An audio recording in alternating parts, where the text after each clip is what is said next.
Hello, and welcome to the fourth episode of the Healing Haven podcast. My name is Dr. Colleen Sierra, and we are here with Angie Maguire. We're going to be talking all things menopause today, so I'm really glad you're here. I'm going to read Angie's bio so that you guys know where she's coming from, and we're going to dive right in. Angie Maguire is a registered nurse with 30 years of diverse and enriching nursing experience. Since graduating from the UIC College of Nursing in 1994, she has worked in various settings, including hospitals, clinics, schools, and camps, all of which have provided Angie with a well-rounded perspective on patient care. For the past 15 years, she has specialized in maternal child health and community health, yay, serving as an OB and postpartum nurse at West Suburban Hospital and supporting families through PCC community wellnesses, school-based and community clinics. Angie's heart lies in bedside nursing and direct patient care, where she connects deeply with her patients and makes a meaningful impact in their lives. In February of 2024, Angie completed a nurse coach certification program and became a board certified nurse coach to expand her practice and start her own business in providing individualized care to clients. In June of 2024, Angie launched Coach Angie in Oak Park, which is a platform dedicated to coaching women in life and supporting nurses in achieving optimal health and wellness. Combining her medical expertise, nursing insights, and compassionate approach, she offers personalized guidance enriched by authentic stories that resonate and inspire growth. This milestone allowed Angie to step into outpatient coaching, where she works one-on-one with clients. Also, Angie co-leads an in-person menopause education series and is the host and founder of the Nurse Club. Yay! Welcome, Angie. Thank you. Thank you for having me. I'm very excited to be here.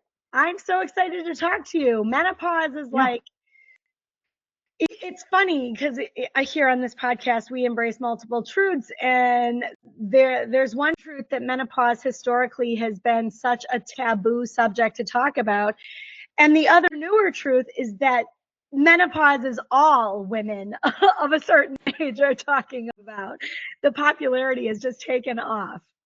Yes, it has. I think for many reasons. Yeah. One of them, just for the women that are going through it, we are the generation that, first generation that works outside of our home. We're, taking charge of our life. We're advocating for ourselves. And here we are, and we want the answers, right? Yes. We want to get the information that we deserve. So, yes.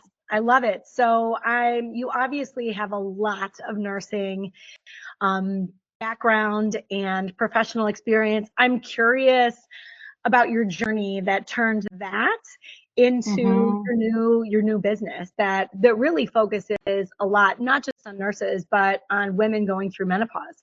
Can you tell us a little bit about your journey? Yes, of course. So yes, the beauty of being a nurse is it can take you in all different directions, and I'm fortunate to have a family as well. So I've worked full-time and part-time, but yes, 30 years just in December that I graduated from UIC, and really it has been a journey of working in many different environments and really loving it. And I mentioned that I love bedside nursing and direct patient care because that's what I go back to. I try different things and I go back to the bedside and I go back to the bedside. And one thing about now being a coach is that in the kind of setting this up for now is like having that one-on-one relationship and that time to connect and learn and, get to know someone and really take a deep dive into their health. But to back up just a little bit, so the story goes is in actually 2019, I had decided to take a little break from nursing and join my family business here in Oak Park, but still keep my fingers in it a little bit at PCC and a triage nurse position, just very, very part-time, and ended up working in this business, family business, for about 3 years, but learning pretty quickly that I wanted to get back in nursing, really, so looked at different educational programs, and then I found nurse coaching, and it really, again, resonated with me because I would I thought to myself, well, I want time with people. I want to spend an hour of time and go head to toe and look holistically at the whole being. And I think that's what nurses as coaches bring to the table, because they have their experiences as working as a nurse, but also, medical expertise, intuition, and knowledge of different, as I said, medical situations that then you can connect with wellness and, really guide people to get to their, optimal health and wellness. And so in my coaching, when I joined the program and my coaching certification, I knew I wanted to have two niches, and one of them being women in midlife and coaching women in midlife. I am a woman in midlife. I'm 52 years old, and I am in late perimenopause, and so I've been in it, been through it, and sort of really know, and friends and family and are wanting more. They want more information, and so I thought that would be great. And then my other niche is coaching nurses around health and wellness. So sort of have two little paths, but really probably my sweet spot patient is a nurse in menopause. No, a nurse in perimenopause, but that's another story. So I've had a couple of those, which is really fun. A couple of clients like that. So yeah. Cool. So what I love so much talking about this topic with you specifically is, right, you do have the professional and medical expertise, but you also have lived experience. And that's a big thing in the Healing Haven, is that we love hearing from providers who are willing to bring their humanity to the table. So, and also we're at different phases in the menopausal process. So you're 52, I'm 44. I'm at the very, very beginning of my menopause journey. And so, yeah, it'll be just interesting to talk about shared experiences. Can you tell us a little bit about what your menopause journey was like and how it started? Like, how did you know? Where are you getting information from? I'm curious about, your personal journey. My personal journey, well, I think the first thing I can say right up front is I wish I would have known what I know today 10 years ago. So, and I think that's where your age group, 10 years younger, you're going to have that knowledge of how to move forward, what questions should I ask. Providers are getting more educated. They're getting, more training around how to treat menopause. But what we want to really, take in and talk about today is and you call it menopause journey, and that's a fine, but really it is a transition. So it's years, it's a years of, really hormonal decline. And it doesn't come out of the blue, it's sort of, but it feels like it sometimes, right? Sure. Maybe because of other life situations. Yeah. And that is also what I, focus on as a coach and a nurse. There's so much going on in life, right? We all have underlying, health diagnoses, and we have, just different things we've been through in our lives, we hit midlife and we're like, whoa, right.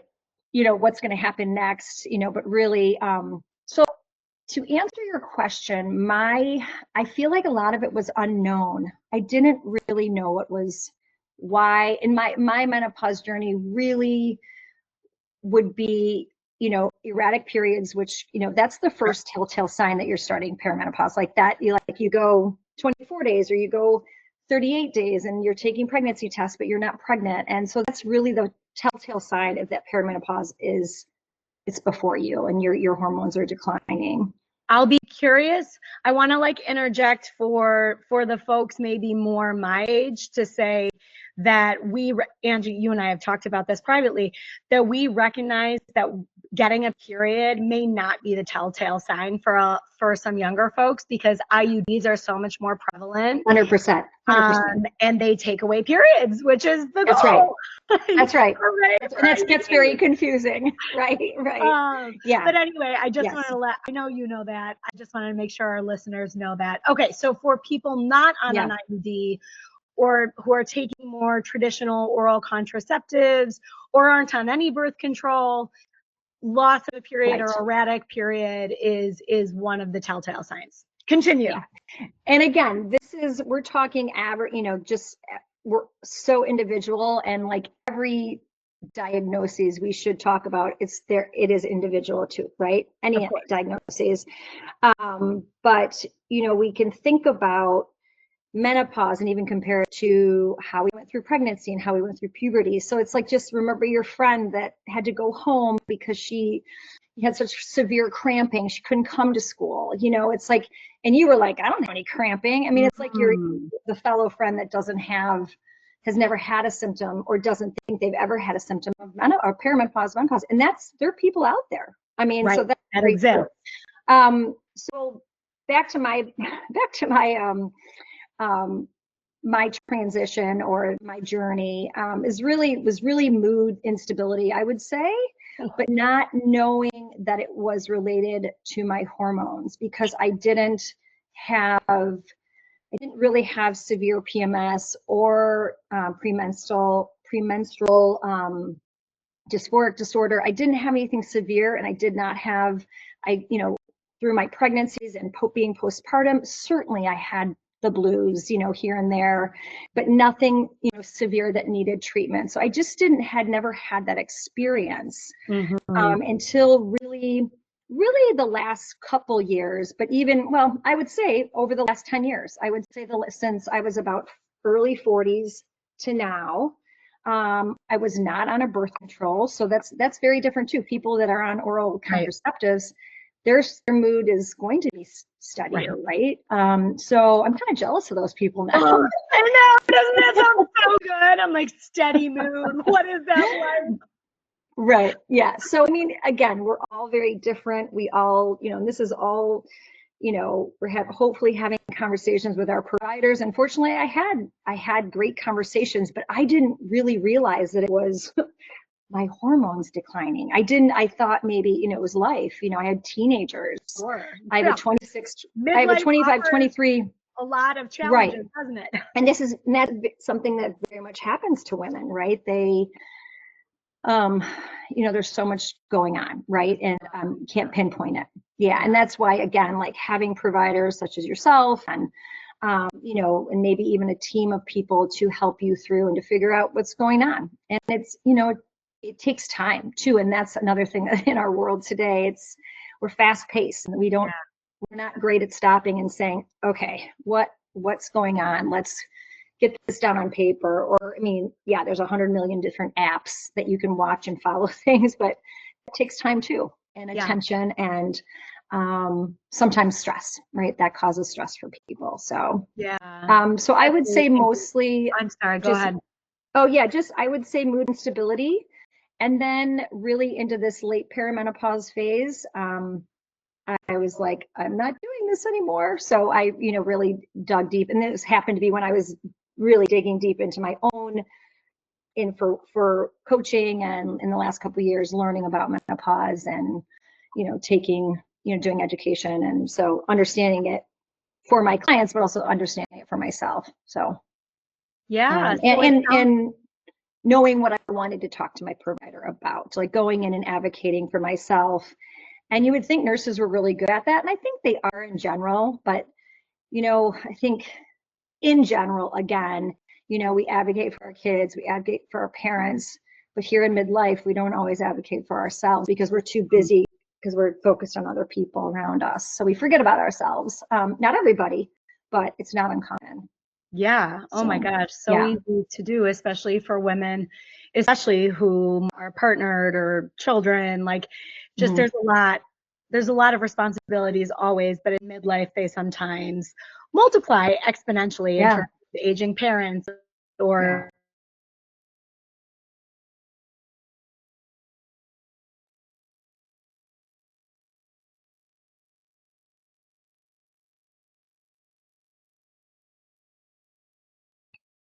I think I lost you, Colleen.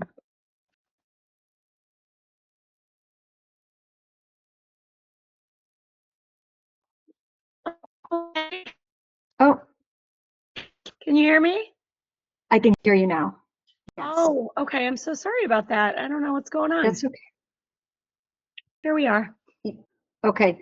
You were talking about the last just a couple seconds. You were talking about just the responsibilities that we have in midlife. Yes. As a woman, and certainly men do too. I mean, never want to leave out the men, or all genders, but yeah, the sandwich generation is real. I remember I was telling a friend this morning that I was like, oh, I get it now. I get it. I remember when I was younger, hearing about the sandwich generation and being like, oh, okay, I get that. You got kids, you got adult, you got your parents, and yeah, but I didn't hear about hormone fluctuation and like what estrogen and progesterone and testosterone all do in our bodies, and they're declining. So Yeah. it's a complicated time, but a good time too. It's an exciting time, and that's why we want people to know what's going on, right? It is an exciting time. So talk to me a little bit about, obviously the zeitgeist around menopause was very different 10 years ago when you started to first experience symptoms and did not know it was due to hormone fluctuations. So talk to me a little bit about, how did you figure it out? Was it friends? Did your provider finally say, like, hey, you're in your mid 40s. This might be a part of it. Like, how did you come to menopause as a personal awakening and then turn it into a professional offering? That's a great question. And I mean, the first thing that comes to mind is really hearing friends talk about how they were feeling. Yeah. And I would say, the easiest symptom that women talk about and joke about, not as much now, but back in, 10, 20 years ago, was the hot flash, right? That's the easiest thing to say, oh gosh, I'm having hot flashes. Where if you're having hot flashes, depending on, how many a day, you're suffering at some point, right? Those are not easy to get through and weather through. But I think it was, I would say about 5 years ago, my book club, several people were talking about it. And it just a few, like, gosh, I'm really feeling this way. I think it's, I think it's perimenopause or it's menopause. People weren't even using the word perimenopause. Right. It just, that word is now become much more commonly talked about and, understood, I would say, peri being around the menopause. And that perimenopause can be, 4 to 10 years, average of 7 years long. And just for your audience, and many of you know this, but just, menopause is actually one day, and it's the day that you have gone 12 months without a period. And again, to Dr. Colleen's point, we don't always know that because we're a regular period, we have our IUD, or we've been on birth control. So again, not everybody, but that's what menopause is that one day.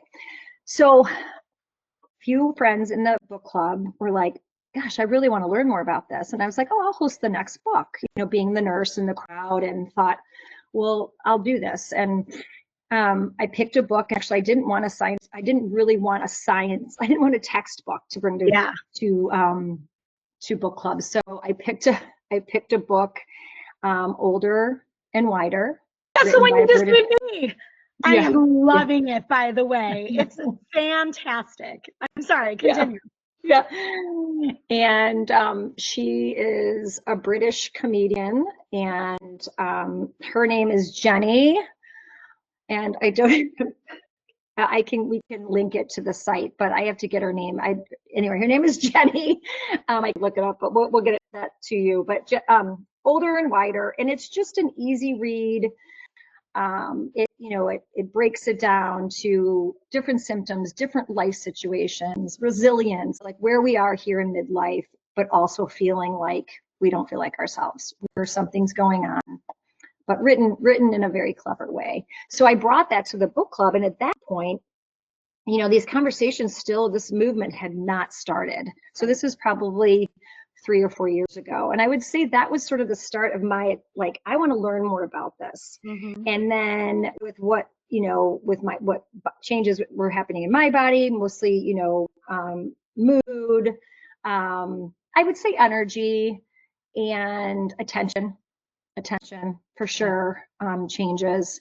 And and you know, that's associated with brain fog, but there's a list. When you read about what brain fog looks like, it's so many different symptoms or, you know, complaints related to that. You know, I feel like that's a bit of a vague term in some ways. When someone we use it loosely, and you know, like, oh, I have brain fog. It means it's significant to people, and it can really affect people at work and relationships. And anyway, so and then when I started my coaching, that's when I really started my coaching certification. I started, you know, learning, reading, and not only for myself, but knowing that I wanted to coach women in midlife once I was board certified and feeling ready to do that.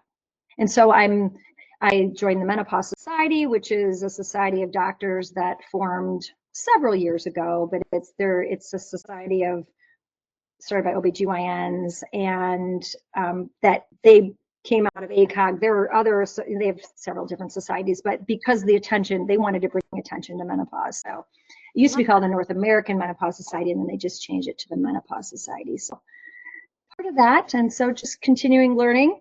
Yeah. And I would say too, that like nagging 8 to 10 pounds too, that's written about. Like I worked out my whole life. I was a young athlete, but I noticed like in my 40s, just like I couldn't, you know, it was easier to gain weight. I felt just more inflamed. My joints just didn't, again, you know, didn't feel like myself. Something was changing. Yeah. So, Yeah, that's the perfect segue, because I was hoping that we could cover some of the most common symptoms of perimenopause. So you've already named a few. You've talked about brain fog, you talked about weight gain, you talked about hot flashes. What are some of the other really kind of foundational symptoms that one might be experiencing? We talked about emotional dysregulation. What are some of the other ones that are really common? I would say you mentioned, I mean, of course, hot flash, night sweats, hot flash, weight gain. I do actually have a new report out of MIDI, which is a virtual platform that sees women or for perimenopause, menopausal care that don't have access otherwise. So it's a virtual, and they just came out actually a couple weeks ago with their 2024 signs. And it's not a clinical study necessarily. It's not an official research study. It's from I think they saw 100,000 women last year. I mean, they're huge. They see lots of women. And so, I do have, let me just grab I just actually in my menopause education class this week, I grabbed it because I hadn't seen it. It's that new that I was like, wow, that's really significant. But it's nothing, I mean, it's still it's the top 5 are what you've already just said. You know, weight gain and sleep disturbance has been another anxiety, depression. For me. Yeah. Yes. Well, yeah, and sleep, you know, sleep is the root of many of these complaints. Other things. That's right. Yeah.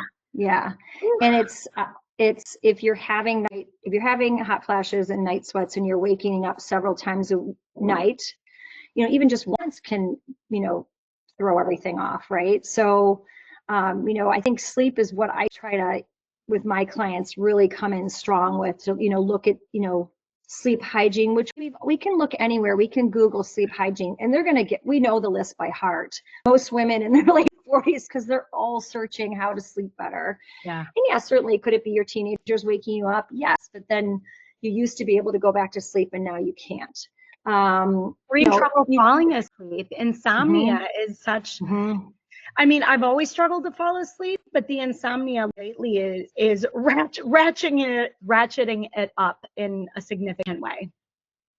Yes.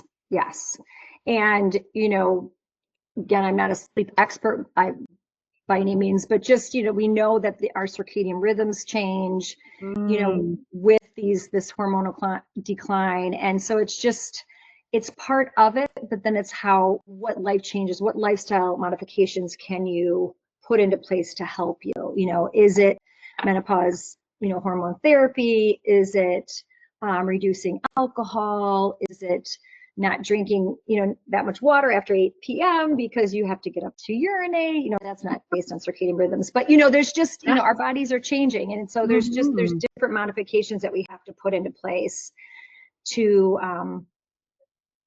get us to sleep better, because if we're not sleeping, everything changes. We're more irritable. We're,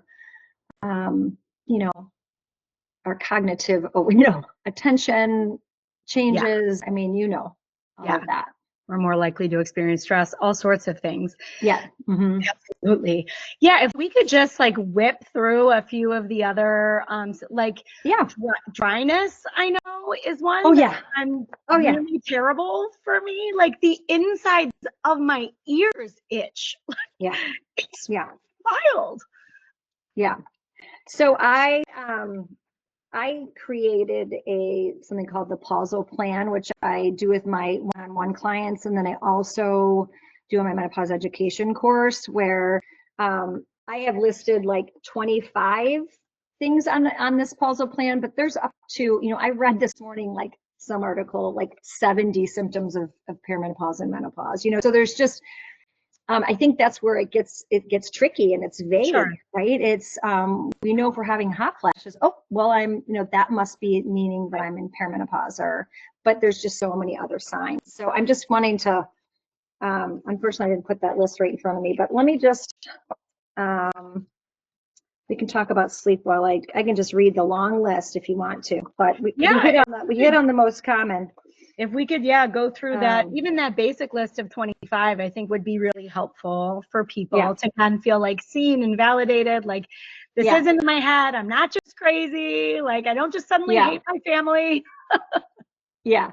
And I'll just preface this by saying, I wouldn't say these are the most common, but this is my top 25. This is what anecdotally and what I read about. So erratic bleeding, hot flashes, night sweats, sleep issues, weight gain, fatigue, muscle aches and joint pain, vaginal dryness, vaginal itching, painful sex, change in or low libido, anxiety, depression, brain fog, lack of attention, irritability, mood swings, headache, migraines, heart palpitations, skin itching, urination issues, and my favorite is, if I have a favorite, it's DFLM. And don't feel like myself. And this comes from a doc out of Washington, D.C. that I follow, on socials, and I think she's brilliant.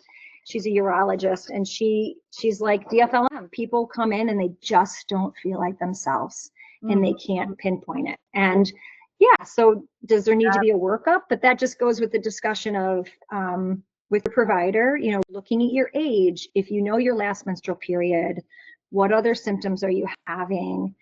So it takes an assessment, and a thorough assessment. And so this is why I say to clients, and also my class is, don't be afraid to just call and make an appointment for menopause or perimenopause. Mm-hmm. Don't be afraid to say that, and if it comes out that if there's something else that comes from it, then you've taken care of that issue as well. Yeah. It's something, your body, you're in midlife, you've been in this body for many years, and your history, and it's just, don't ever, be afraid to ask the questions in a very, I prepare people very respectfully too. Like, there's no, this is what's happening to me. I think some, doctors that I follow on socials are like, they're being bombarded with like, this is what I want. This is what this is what I think I have. But doctors and nurse practitioners, all providers need to do a workup of some, they need to, if they've just met you, especially, they're like, well, we need to work up this, if this, we don't know for sure, so some things need to be looked at in a deeper way. That's such a good point. But I think there's a lot of confusion around this, because so many doctors, from what I've heard, I had a really great experience with mine. So this is not a personal experience, but a lot of my friends and just anecdotal reports have the experience of going to their doctor, and they're like, well, we need to test your hormone levels. Mm-hmm. I'm under the impression, I definitely want to hear what you think, that should not be the main indicating factor, because our hormone levels fluctuate every moment of every day. And so the only way to know if it's any is to take like a long-term picture, which no one has, of like, can we see that over the last 10 years, your levels have been slowly declining? But if you take it just a snapshot of hormones, that in and of itself does not prove that you are in perimenopause or are not. Is that correct and fair to say? Oh, it's fair to say. Mm-hmm. Okay. It's fair to say. And that's why I mentioned age is so important. I mean, it's data, right? It's something we know. We know that, you know, the average age of menopause is 51, 51 and a half, I've heard, you know, kind of goes. So if you know, I'm 52, if I haven't had my, you know, my day of menopause, it's probably right around the corner, right? So, you know, it's just, yeah. Well, yes and no. We're always in menopause. It's never over. One of my favorite docs that I've heard in person and on socials, Dr. Lauren Stryker, you know, she's very to the point, very, you know, and she's like, if you think, oh, and actually Dr. Sharon Malone too, she's out of DC. She's like, you know, you're always in menopause. And she says this in the M Factor movie, but I've heard her talk about it, not in the movie as well, on a symposium, but like, you're always in menopause. Like once Right. you're, or you they say post menopause, but after menopause. But anyway, it's just not one day. It's like, you know, it's Absolutely something to be watched. But I think in the perimenopausal time, and this is times when maybe you're not feeling like yourself, and you and your friends are talking about, well, my doctor checked my lab values, and you know, why didn't yours? Or you know, back and you know, there's just, that's where it's hard. There's so much information out there, and it'll be nice. Someday there'll be a standard of care, I really believe, and it will be very much more clear cut how to initiate a menopause appointment. I do think that's around the corner. You know, like the data that they're going to get right off the bat, more of a standard. But do I, you know, labs can be important, certainly. You know, labs, you know, levels can be important. If it's something that you know, different personalities really want to see that number, even if a doctor, you know, even if you understand that they're going up and down. The Menopause Society does not, they don't say, you know, that you should check lab values necessarily because of what you just already said. But for some people, it's important because they want to know. Does that make sense? Like they want to know. absolutely.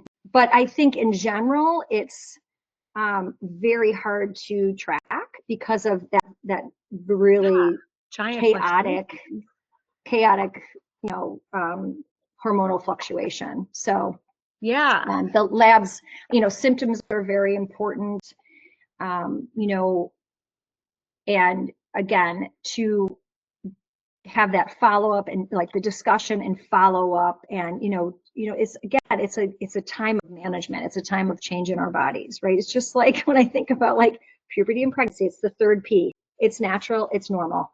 Yeah. It's the third P. Dr. Mosini, who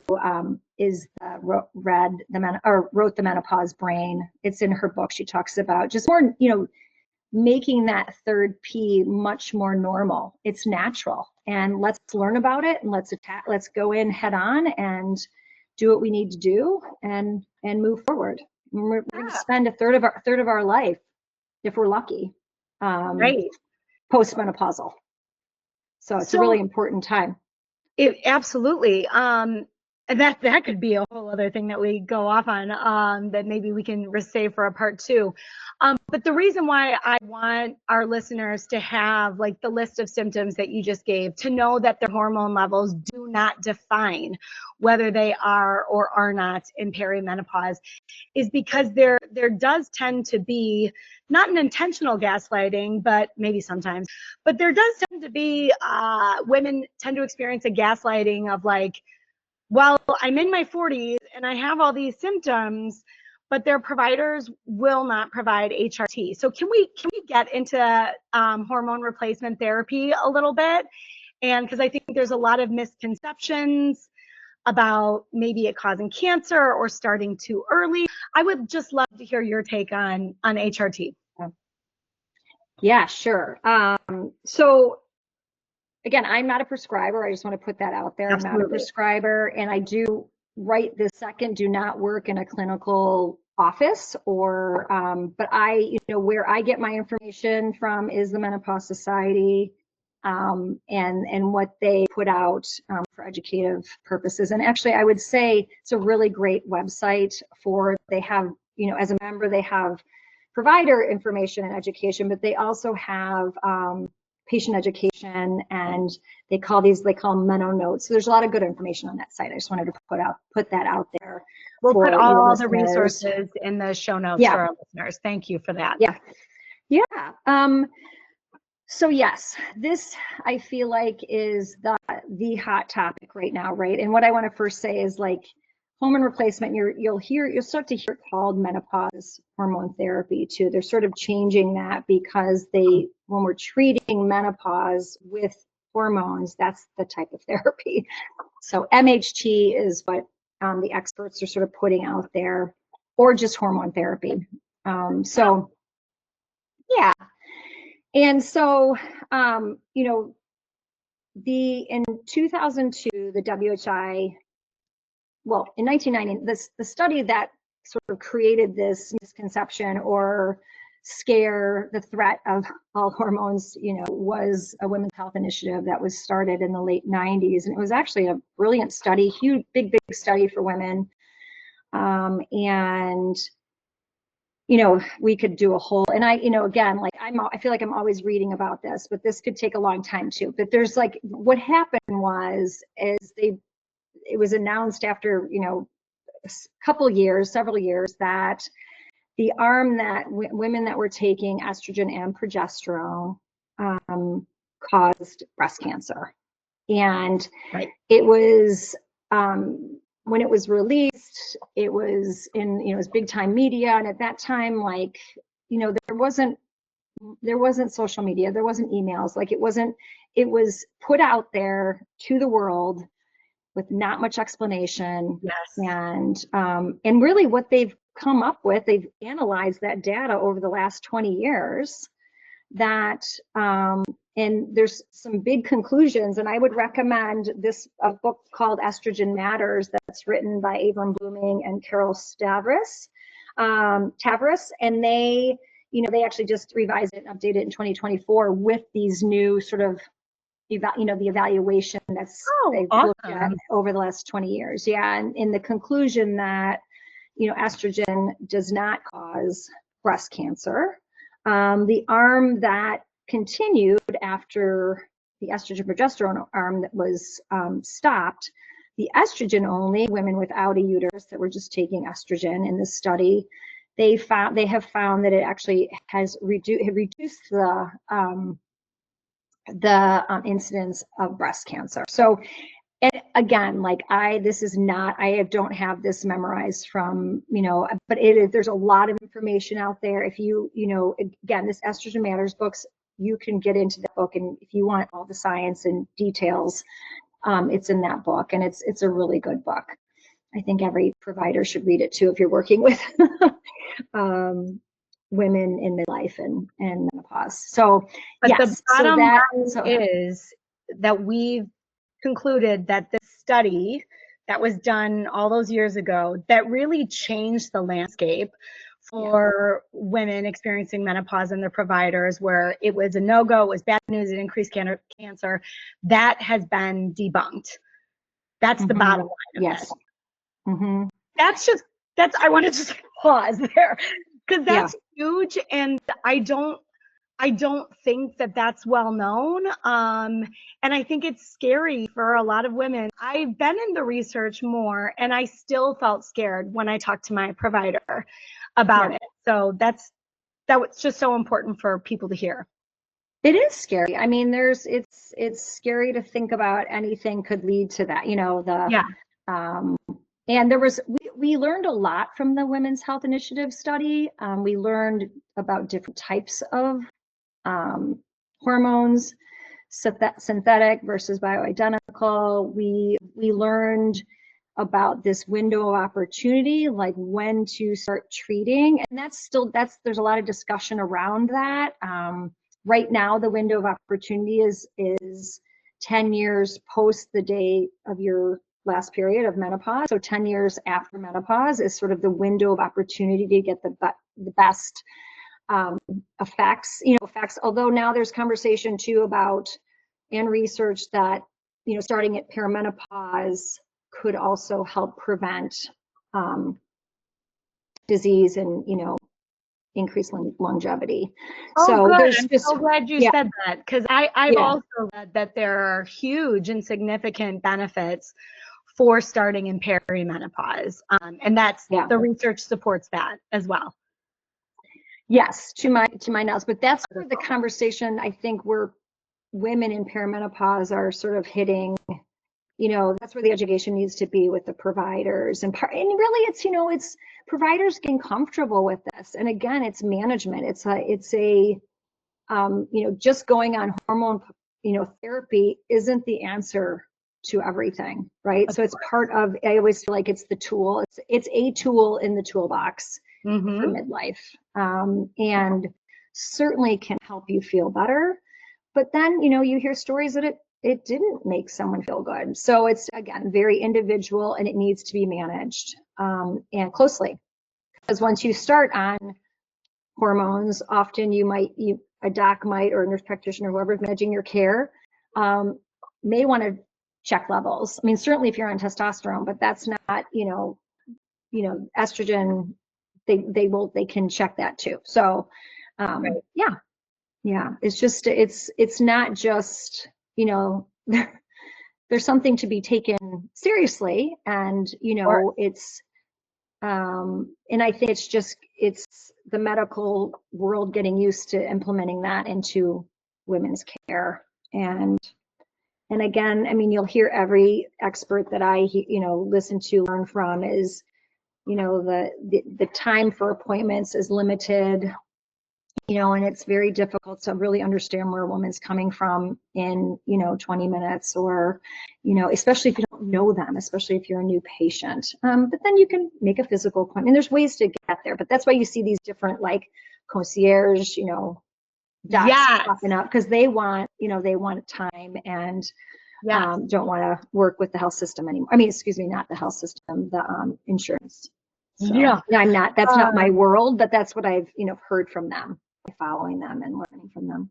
Yeah, so that's another really important thing, because if you're trying to talk to your OB-GYN or your healthcare provider about this, and you're not really making inroads, or you don't feel heard, or you don't feel like you're being taken seriously, your provider is not the only option anymore. There are other options. You talked about MIDI. Can you say a little bit more about them? I will. And I certainly don't work for MIDI. I just have anecdotally had. I don't obviously work for you. I just want women to know I'm just what their options are. Yeah. I first want to say, Colleen, too, is the first place I send people, well, certainly, knowing providers around here, but also the Menopause Society has a list of menopause certified specialists on their website for all over the country. So those are providers that, have gone through their training. Yeah.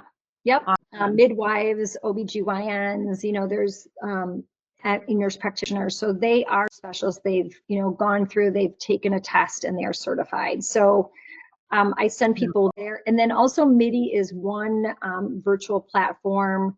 There's another one, My Alloy. They're popping up. There's several, and I actually don't even know all of them, but it's providing access. I think I said this to you when we were talking offline, is that I really, for my patients, my clients, I really want them to continue their relationship with their GP, and start to have the discussion and learn together. You might have to teach them, or make several appointments. But yes, of course, if you're suffering and you're not feeling heard, and you're beating your head against the wall, there are other there's other places out there for you. And so that's why MIDI Health saw 100,000 women last year. I mean, that's right. And they specifically prescribe menopause. I'm forgetting, but HRT or whatever the new words are. Right. Oh yeah, no, it's okay. Hormone therapy. Yeah, the hormone therapy, and they, they do weight loss. They do all sorts of things. I'm sure. I mean, they have full. I'm sure their providers all have full prescriptive rights. So, they can address many different um, complaints and steer you in the right direction. Yeah, that's what I've had a few clients use them, and they've had really good, and friends had really good results. And then if you want to see their results of their survey that they did in 2024, it's on their website, midi.com. So that I would just direct, I didn't have that in front of me today, so I apologize, but that they can find that on midi.com, your listeners. Cool. Yeah. And we'll make sure that we list the other platforms that do similar things, right? And that these places are virtual, and they have providers in almost every state at this point. So it's just a really convenient way to get support if you're not getting it otherwise. Right. I'm looking at the list of things that we were supposed to talk about. The only other thing that we didn't get to that I would love to hear more about is your pausal plan. That sounds intriguing. Can you give us a little taste of what that would be like to be a part of that and do that with you? Yeah, so it's really taking a deep dive into health and wellness, and I mean the pausal plan is specifically for a client or of mine that is having perimenopausal symptoms, really prepping them, educating, prepping them to take that plan into their provider, with their top 3 questions. So I've listened to enough doctors, and they appreciate their patients coming in with knowledge, but being prepared, right? And you can't, in 20 minutes, if you don't have a half an hour for a physical, how many questions can you realistically get to? So being prepared, have your, and I'm sure a lot of people listening are pretty prepared going into their appointments, but really knowing that they can advocate for themselves and bringing the information to your provider. And, that's what the pausal plan does. But it doesn't only, it talks about symptoms, but just looking at like the full wheel of wellness and what other lifestyle modifications you're doing, because your provider wants to know that as well, right? That's a question that we all get, like, all right, well, what kind of diet, are you exercising, like all that, which again can be very intimidating in a short visit with your provider. And that, this is not everybody, but it's I think it's just, as a nurse, and I've seen it, live in action, like it's so great when patients come in with information and can have a very respectful conversation, not going in there like, this is what I want, why haven't you listened to me? It's really preparing. So that's really what the pausal plan creates, or what it is for a person going into with their doctor, to see their doctor or their provider. Absolutely. Yeah. Okay, so then you help people create a pausal plan. Is that what it is? I do. Sorry, I didn't answer your question very well. No, yes, you're fine. I do. Yeah, okay. I do. Cool. Based on their physical history, mental history, emotional, and then symptoms that they're having and what they're doing now and what they think they can do. And I certainly, in this puzzle plan as a coach, creating new goals and interventions and evaluating those. And, that's on the puzzle plan, but that's our own work on the side too. So I see. So that's but the puzzle plan is really, yes, the puzzle plan is really a tool that I thought would benefit, or I think it does benefit, the patient provider conversation around perimenopause and menopause, because they have the data in front of them. It's, here I am. It's a tool. It's a tool. Yeah. To just get your, to help feel like you've been heard, and to get the severity or even just the reality of your symptoms and how you're feeling, and that you want help, that you're looking for an answer, and to keep that conversation going with your healthcare providers. I mean, anything we can do to help women advocate for themselves just seems imperative. Yeah. Because, I mean, it's really basic. It's not rocket science, right? Like it's just, I'm a communicator. Communication is key, right? Especially, and it's tiring, right? Especially if you don't feel good, it's hard to communicate. So this is just another, like, again, a tool to help people advocate for themselves and start the conversation. Yeah, So, I love that. And we need to talk about how to advocate for ourselves, because we know that going into these enormous medical systems, they are not designed with individuals' needs in mind. They're certainly not designed with women's needs in mind. And so it's really important that we know how to show up in those spaces in a way to get our needs met. And we all probably could use some help with that. So I think that's really amazing. We are coming up on time. Is there anything that we didn't get to that feels really important for our audience to know or to think about? I think just really, I think midlife is complicated. And I think, there's a lot of things going on as a woman, as a mom, if you do have children, they're teenagers, they're leaving the nest. Our parents are aging, as we've already talked about.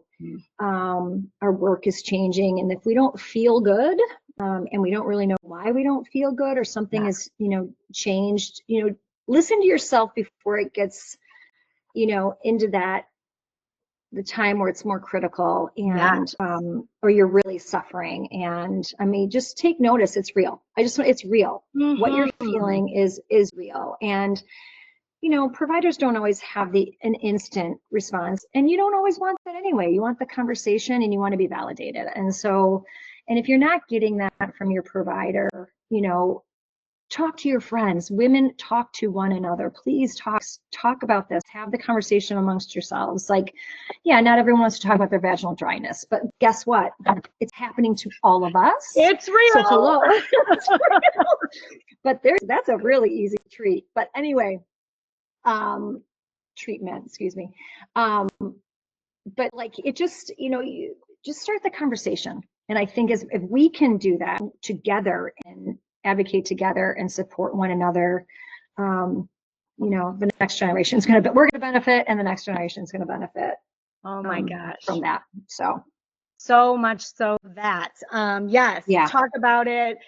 We don't need to be ashamed. We also don't need to question ourselves. We don't study women's bodies, so it makes sense that we don't have the information, but we're a part of changing that. And every single individual, by talking about it with their friends, with their doctor, within their communities, I hope in the Healing Haven community and in your groups, we can change that dominant cultural narrative that says this should be secretive, this should be shameful. So every individual has that choice, which I love so much. Yeah. And I also lastly just want to say that, Dr. Jill Biden has been on women's side, and she, a year ago, November, we don't have to throw anything political in here, but she put billions of dollars towards women's research. And it was, I didn't know that.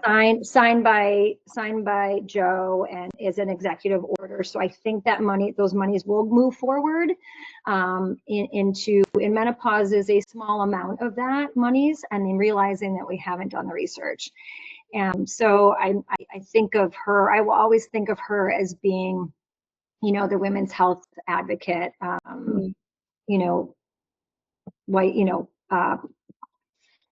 the president's wife, blanking on that term, right? Yeah, but so, so I'm just proud of that, and we are moving forward. We have to continue to move forward. So. Thank you for sharing that, and thank you, First Lady. First Lady, yes. I don't know. Yeah, having a blank incredible. there. And we never shy away from talking about politics on here, because okay. In the Healing Haven, collective liberation is always the goal. And that means the personal is political and the political is personal, and that's just how it goes. So thank you really for sharing that. I did not know that. I will go to bed tonight grateful. For Joe's wife. Joe's wife. Yeah. Joe's wife, Jill. Yes. Thankful Thank you for that. Yeah.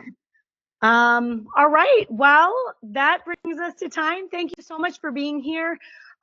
For our listeners, so Angie, you mentioned so many amazing resources, whether it's authors or websites or books. We are going to make sure that we get all of that really clear. We're going to move that over to the show notes. So for any of our listeners who want to check that out, that's where you can find that stuff. It'll be in the show notes in YouTube. And if you're in the Healing Haven, it'll also be in the Healing Haven, which is our online mental health membership community. So thank you so much for being here. Thank you for all that you do, too. Thank you. And you as well. We are changing the landscape for women. Yes, we are. Love it. Good deal. Great talking to you. Okay.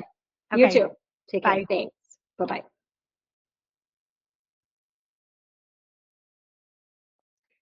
Okay, hi. I wanted to come in at the very end because if you're listening, feeling like, oh my God, this is me. This is my life. I'm in my 40s. I'm experiencing a lot of those symptoms, and you are looking for community. The Healing Haven offers community for you. Now, we are different than MIDI and all these other online platforms that really focus on getting you the right medication or hormone replacement therapy. That's not what we do. In the Healing Haven, we give you community. We help you build community with people who are struggling with similar things as you. We also give you actionable tips and tools and strategies to better manage your symptoms.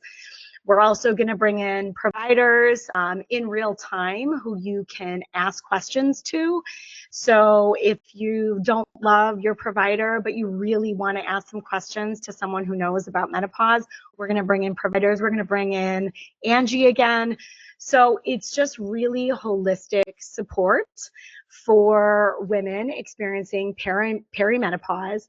We're going to have an extra niche community for ADHDers, women who have ADHD who are experiencing perimenopause, because for those women, it hits harder, it hits different. So yeah. If you need community, if you need more information, if you're feeling seen and you just want more, the Healing Haven is going to do that for you. So we're going to have a link in the show notes. We hope to see you there. Thanks so much.